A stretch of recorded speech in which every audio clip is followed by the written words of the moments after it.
guys, John Faulkner here with Survival Dispatch, and with me today, as always, Angry American. That's right. And we're going to do a new segment here. We're sitting down, so you know something's up.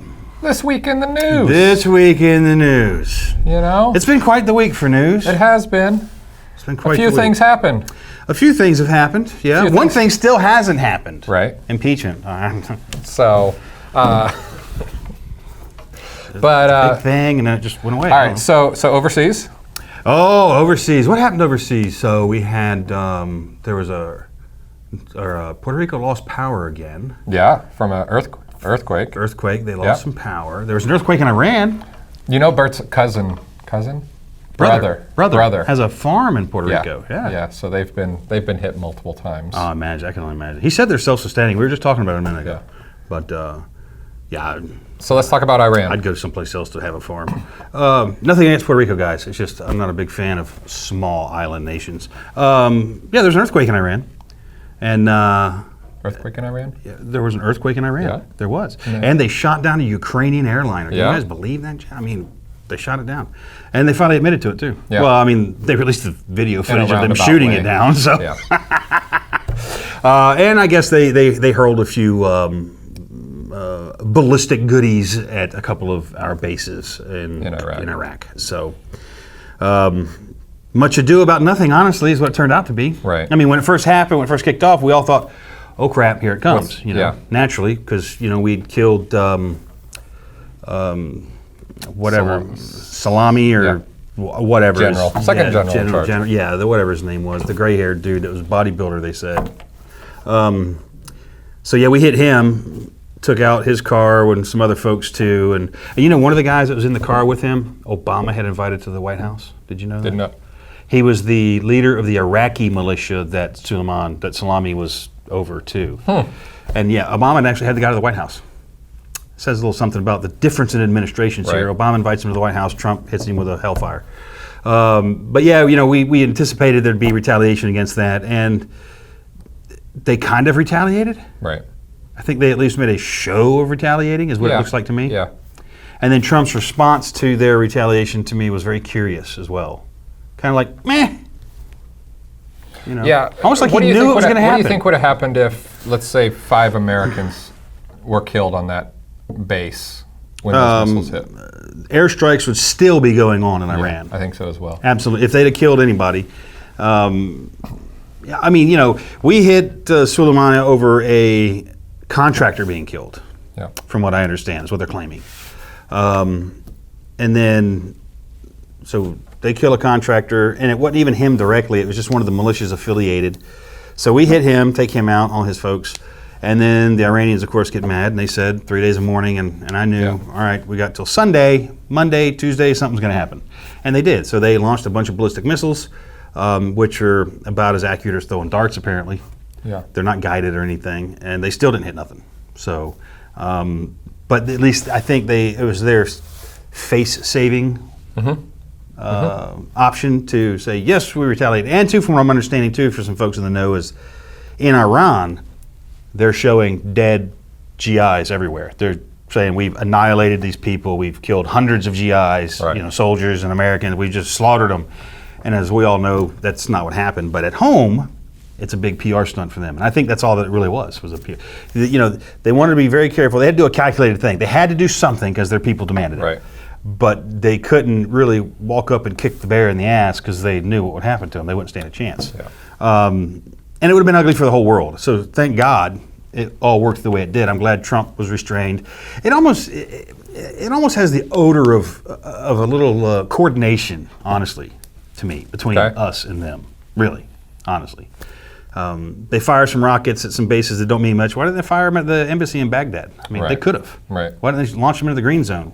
Well, one, their munitions are so inaccurate that they would have annihilated half of Baghdad, which would have made the Iraqis pretty mad. Yeah. And as it stands, they just shot them at some bases, hit some big open stretches of desert.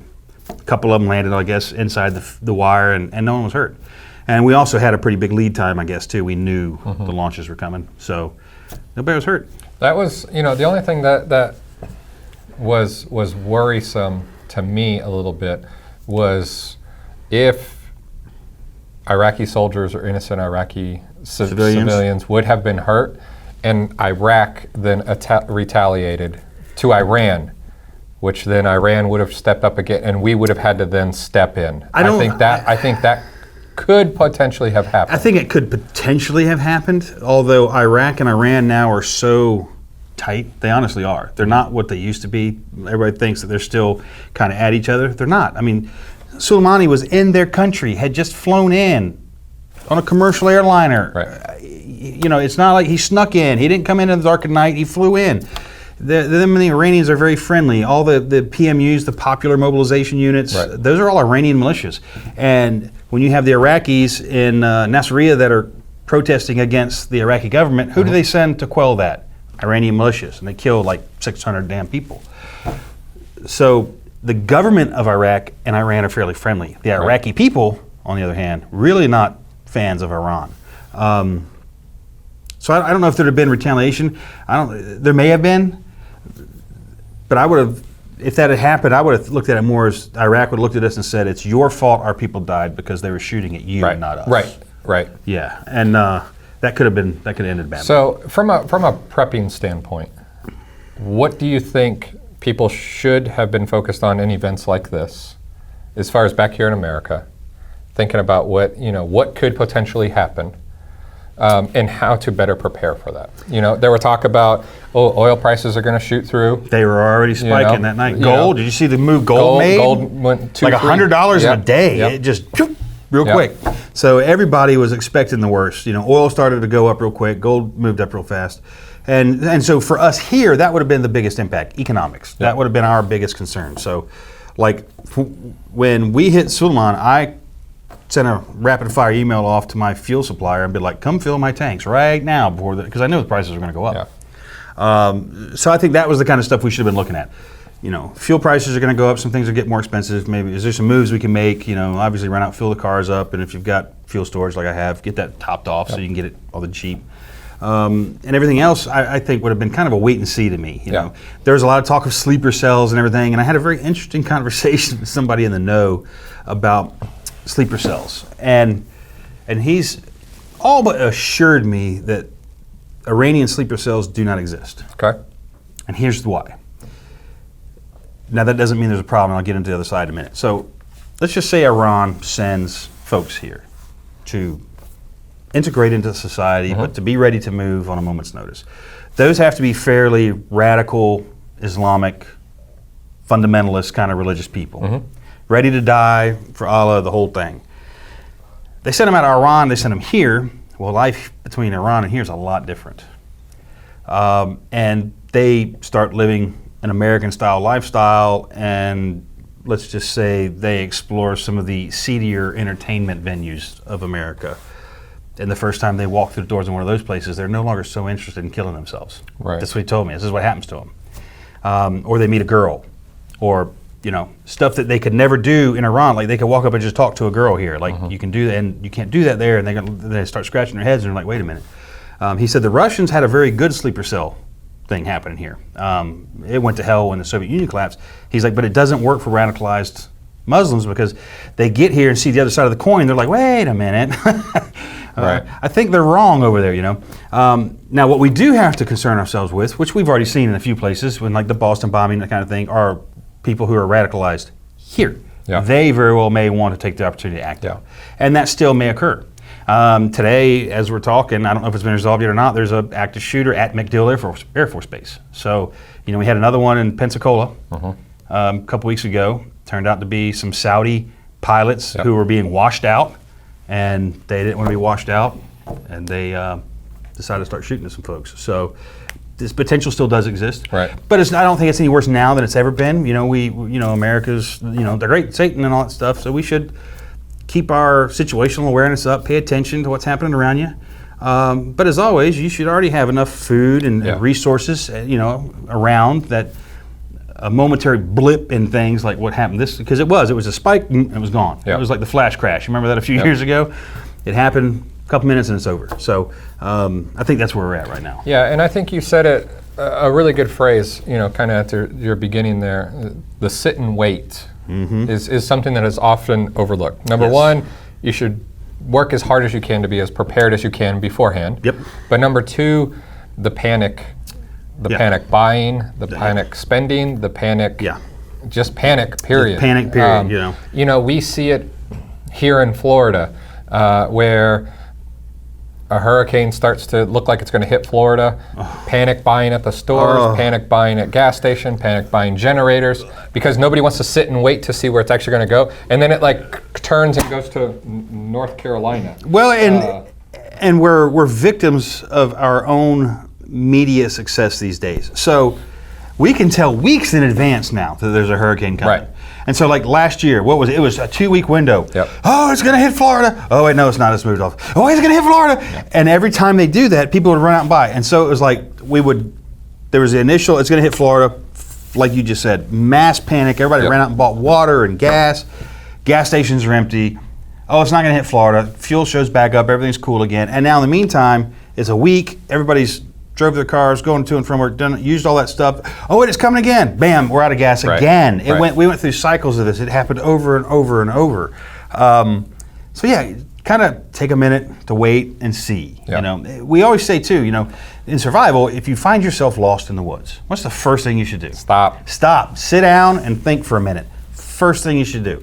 Otherwise, what are you going to do? Take off in a blind lateral panic in one direction, right? And you're probably, because most people walk to the right, going to come right back to where you started. So, and this is the same thing. So talking about the hurricanes last year, that's what they did. People took off in a panic, they came right back to where they started, and had to panic again, and they came back, and they had to panic again. Just wait and see a little bit. Yeah, and we see it in multiple situations. You know, and I also, you know, panic also sometimes gets countered by being too relaxed. We've become really lax. Oh, yes. Like if it was 2013, 14, 15 and there was an active shooter, there was no firearms to be had, no magazines, no ammo, no nothing. Where now we're like, active shooter. Again, Okay. And so you go the other way. Right. And you know, and it's one of those things where there's multiple situations that can trigger panic. Well, there kind of is a panic in the firearm industry at the moment. Virginia. Yes. I talked to some folks at a gun show in Virginia over the weekend, and it's absurd. They're like, it's crazy. Oh, good transition there. You like that? Good transition. I can do this for a living. So in Virginia, that's right. You had a bunch of counties. Like 95 of the 75, or now it's over 95, I think even, that have made themselves Second Amendment sanctuary counties, that's what they're calling themselves. And so you had a lot of police officers stating that if there were ever to be a confiscation, they would not participate in it. So have National Guard members, not officers or units, but individuals have wrote letters saying, we're not going to participate in this either. Yeah, so, and that was the next call. The governor would say, would we bring in the national... He said he was going to do that. The reserve to handle it. They said, not really. So that leads into our next story, Chris, which was the UN. Oh, well, we're not done with Virginia yet, sorry. though. But that leads. People were trying to link the two. Well, no, they're not. Yes. We'll cover that in a minute. That UN thing. Are. Oh, if you it's guys. Horrible. All right, never mind. That's so stupid. I'm not even going to address it. We'll address it separately because it's so ignorant. Address it. Well, no. The one thing that is a concern with Virginia, obviously, is their law, which now they're backpedaling. Now it's not confiscation; it's registration and all this other stuff, which we know what that is. It's the same damn thing in different clothes. So yeah, civil disobedience, folks. That's how you beat that. The rally on the 20th in Richmond. Don't go there toting long arms, folks. You're setting a super bad example, and all it will take is one stupid individual or one determined individual to turn that into something horrible, and it could happen. But in the legislation, there is one piece there that really concerns me more than anything, and it's that they say that they can take people's credit card records and look back through them for bulk ammunition and weapons purchases. Okay. So, how can the state of Virginia get your credit card transactions? It requires a subpoena, right? They can't just call the credit card company and say, give them to us. They got to get a subpoena, issue it to Visa, MasterCard, American Express. Are they going to issue a subpoena for every resident of Virginia for their credit card? You know, I mean, that's a problem. And under no suspicion other than, we think you bought guns and we're going to find out. Yeah. That's a real problem there. That's what folks should be concerned about. Now let's move on to the stupidity of the UN firearms confiscation teams. Everybody made a big deal about that. I know they were trying to link it to Virginia. Yep. You know, when I saw that come across, because it was sent to me so many times, and the first time I saw it, I looked at it and I went, "Oh, okay, I know what that is," and I just disregarded it. Number one, everybody's like, "Wow, why is the UN here hiring?" Right.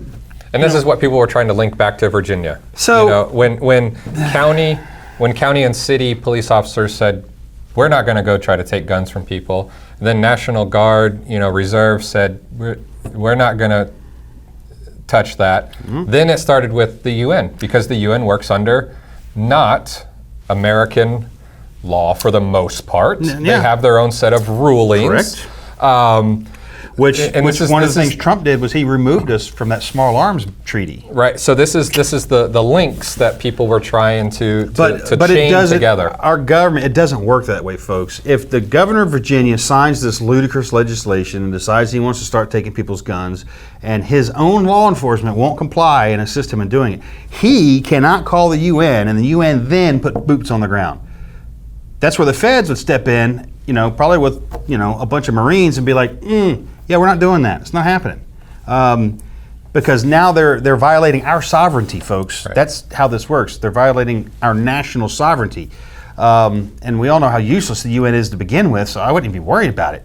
But the ad was looking for weapons confiscation specialists or recovery or whatever the hell they called it in New York City. And that was everybody's like, why do they want him in New York? The UN's headquartered in New York, folks. That's why. They're headquartered in New York, so where the hell do you think you're going to work from? They're not going to use UN troops to confiscate weapons in this country. It's an absurd thought. And anybody who's trying to convince you of that is wearing their tinfoil too tight. I'll be the first to admit I wear tinfoil too. Right. You lie in the inside of your hat. Yeah, I do. Yeah. The inside, yeah. And I sleep with a special thing too. But I thought you just slept under a triangle, a little pyramid, like an oxygen tent made of aluminum foil. But that's not going to happen. I think Virginia is definitely a potential flashpoint. Absolutely, only because I've heard, and I can't verify or confirm any of this, that Antifa will be bussing in people. BLM is supposed to have a presence. There's also some skinheads and Aryan Nation types that are going to be there as well. And that's why I said I wouldn't carry a long gun there, because all it would take would be imagine the scenario of Antifa and all these alt-left people. Yep. I'm calling them alt-left because they call us alt-right, even though we're not. I'm calling them alt-left. They show up, and let's just say one of those guys, and it's their plan, they're going to pop a cop in the middle of this thing. One round, hit a police officer, it's game on then. Anybody carrying a long gun's open season. Yeah. Granted, law enforcement would be seriously outnumbered, but at that point, that would fully justify the governor to call out the National Guard. Yeah. And they would do it at that point, folks. When you say you'll never get these people to do X, Y, or Z, like confiscate guns or fire on American citizens, you're wrong. It's not that hard. You take a National Guard unit and put them in the streets of any American city where they're trying to keep peace, let's just, as an example, and you shoot one of them, and I don't care who shoots one of them, it's now us and them. And if you're not us, then you're them. They're brothers. They're brothers linked arm in arm. I mean, listen, you see it all the time with like a riot squad. They're usually just standing there. Yeah. Shields, baton. It doesn't matter what country I'm talking about. Yeah, anywhere. Shield and baton. Yep. And it's usually at some point when somebody gets close, hits somebody, hits a police officer in riot gear with something. Hits him with a Molotov cocktail. Not that cop that swings. It's the one next to him. Yeah. And so when he starts, the guy next to him might not have seen what happened, but he saw the line is advancing and we're moving forward apparently now. And that's usually where it starts to unravel. And it can unravel extremely quickly. And extremely violently. Yeah. I mean, this stuff can go kinetic in a blink of an eye. And I know there's people out there that are looking forward to the opportunity to do these things, and you're a fool. I pray we never have a situation like that. I do fear something of that variety is coming in Virginia. It's not good. It's definitely bad. Folks, if you live in Virginia, if you want to make a difference in Virginia right now, the best thing that you could do right now today is any one of you, start a change.org petition for a recall vote against your incoming governor. There you go. Everybody in Virginia's pissed, right? Everybody's mad. Recall vote him. Do a recall vote and get a new guy. This is simple. The voting still can work in that regard. On the small scale, the national scale, it's kind of a waste of time. But on the local scale, yeah, recall his ass. Do a recall vote and replace him, and replace all the Democrats in the House that have sided with him. You guys know who they are. They're very vocal. They're standing up and beating their hands. No, we're going to do this. Do a recall vote. Replace their ass. Yeah. Simple to do. All it takes, somebody start a petition and get it done.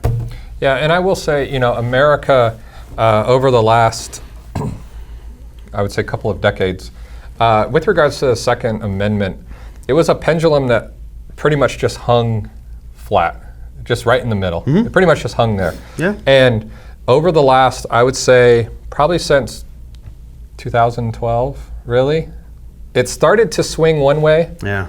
And when a pendulum swings one way, it goes farther the other way. It swings farther the other way, then it swings farther the other way. And you're seeing it again with Virginia. So now you got this state that's trying to swing really far left. Yep. Now you got other states that swinging are saying right. That's saying we're a two-way sanctuary for the entire state. Yeah, Wyoming, Tennessee. Yeah, and they're trying to swing it back the other way extremely far. Yep. And you just get this pendulum that's swinging back and forwards farther and farther. And that's, I think, that's where the unraveling can happen. Because it's the same with you go back 2 or 3 decades ago, if your party, whoever you root for, whoever you vote for, didn't win office, you were like, nah, okay, better luck next time. But it's progressively gotten worse. Every time there's a flip in office, from red to blue, blue to red, it gets worse and worse. So where, we have taken the betterment of America out. Yep. And it's either their way or our way. Yes. And that's where it's getting bad. And it's one of those things where if a Democrat were to win in November, there could be Republicans protesting at a Democratic Party. If Trump or another Republican, if Trump or a Republican were to win, we know there'll be protests there. There's going to be protests there. We see all this civil disobedience in the streets. But once again, I think the pendulum. I think the pendulum again. If Trump were to win, and he's gonna, I hate to say it, folks, far lefts were to show up, there was a conflict or an issue that were to happen, I believe it would happen again if it went the other way. Well, 4 years after. And the whole 2A argument, particularly if we look only at Virginia, this isn't a Second Amendment argument, folks. Virginia has a state constitution. How many of you people have read it? Read the Virginia state constitution and what it says about firearms. This isn't the federal government saying they're going to do this. This is a state, and the state absolutely has the right to do this. Supreme Court has upheld that they have the right to do this. But now, if the citizens of that state are like, no, that's not what we want, then it's in your power to change it. Yeah. It's up to you guys to change it. And it doesn't have to be through violence to start with. I'm not saying it won't end there, but it doesn't have to start there. Literally, a petition right now would make a world. If anyone was circulating a recall petition, it would get these people's attention. Yeah. If they were able to get 1 million or 2 million signatures to say, absolutely, we're going to recall this vote, these folks would pay attention. I think so. Because they want power. That's what they want. Yep. And they're trying to, what they're doing is they're playing to the extreme base of their party. Not the moderates, damn sure not the folks on the opposite side of the spectrum. And that's one thing I see with this whole gradual drift left that the country's experiencing. It's a very, very vocal minority. Minority in a very narrow sense, but it is still a minority.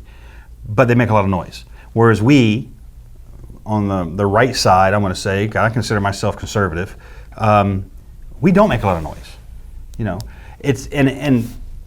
It's our own values that prevent us from doing it. When you're talking about protests in the street and stuff, see, the left will do that in a blink of an eye. When was the last time you really saw a right-wing protest? Right. Now, anybody who wants to say Charlottesville can,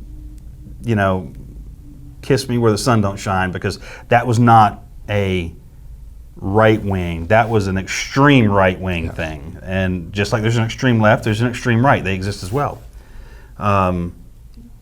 but for the moderates, we value self-reliance, individual rugged individualism. We have jobs and families to take care of, and we're going to stay quiet and do our thing and try to live our lives. Yep. Whereas there's a lot of folks on the left who, in particular, these up-and-coming generations who are recently out of college, are saddled with loans that they can never repay. They won't go out and get jobs because they don't want to start entry level. Everything must be, they have to start at CEO level or they don't want the job. So they're sitting around this idle time and they're pissed. And so they're going to go out and take it out on the rest of the world. And it's someone else's fault. And it's someone else's fault. But what those people on the left, what all those young people on the left who are in the streets protesting that are saddled with these hundreds of thousands of dollars in student debt should be mad about, why don't you go look at what Congress and the Senate have said for themselves, in that their children do not have to repay their student loans. The children of their staff do not have to repay their student loans. Think of that. That's the problem, not these folks over here who have a different opinion on one or two topics. That's the problem. What Congress and the Senate is doing in this country is very explicitly forbidden in the Constitution. They are establishing a hierarchy of almost royalty, which we specifically say you cannot do. Congress and the Senate pass laws that they exempt themselves from. The Senate is immune to sexual harassment suits. So in this Me Too movement, all this stuff, the left are out there, rah, rah, rah. The Senate, all of them voted you can't file sexual harassment suit against them. You can't. They're immune. That's wrong. And that's what we should be mad about. The folks on the left and the folks on the right, we have more in common than we think, but we're allowing these morons to drive these wedges between us, and it's successful because you never underestimate the power of idiots in large numbers, folks. The things that we're focusing on are not, it's this. What's happening over here? Well, over here, they're putting the screws to you. Pay attention and do a little bit of research. The fact that they exempted themselves from the Unaffordable Health Care Act. Exempted them. They don't get it. A senator, after serving one term, retires with a full pension and health care for life. Think of that. Think of that. You serve 6 years? You do a 6-year stint someplace and you get that salary for the rest of your life. The same salary. It's not even like a percentage. It's the same. You get it for your whole damn life. The absurdity of it. George Washington said, and I love this quote about him, service to your nation should be a burden. Yeah. And it should be. But let's look for a minute at our government, at the people that come into it. Let's look at what they're like when they show up. And when they leave. No, they don't leave. Well, when they die in office, because that's the only way they leave. Yeah. And then 30 years later, when they're still there, they showed up with a net worth of less than $1 million in most cases. Nancy Pelosi, prime example. I think she's now worth like $110 million. How the hell do you make that kind of money on a senator or a congressperson's salary?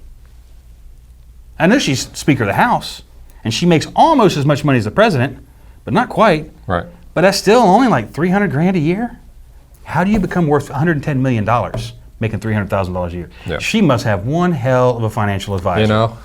That dude, shoo! I mean, he's either in Vegas and he's really good at it. Right. But we're wrong about the wrong. We're mad about the wrong stuff, folks. We really need to be paying attention about the things that actually matter. Yeah. They're establishing classes in this country. We are not in the class either. We're not there. You're not part of it. And you will never be part of it. Yeah. Under the way it works right now. But the government works at the consent of the governed.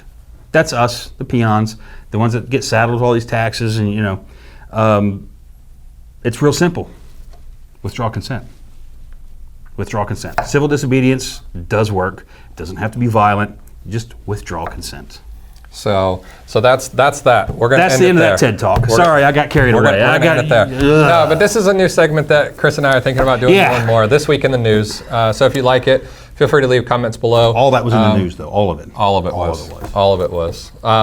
Feel free to leave comments below. Make sure you hit that like button as always, and make sure you hit that subscribe bell to make sure you see all of our videos, including our weekly news rants. So yeah, and if you're not a subscriber to The Insider, quit being a freeloader. Sign up. Do your 2 weeks. See if you like it. You're gonna like it. Trust me. You're gonna like it. A lot of work goes into it, guys. I mean, a lot of work. And it's well worth it. Yeah. It really is. So click the link to become a Survival Dispatch Insider in the description below. We hope you guys have a fantastic day. Until next time. Have a good weekend, gal.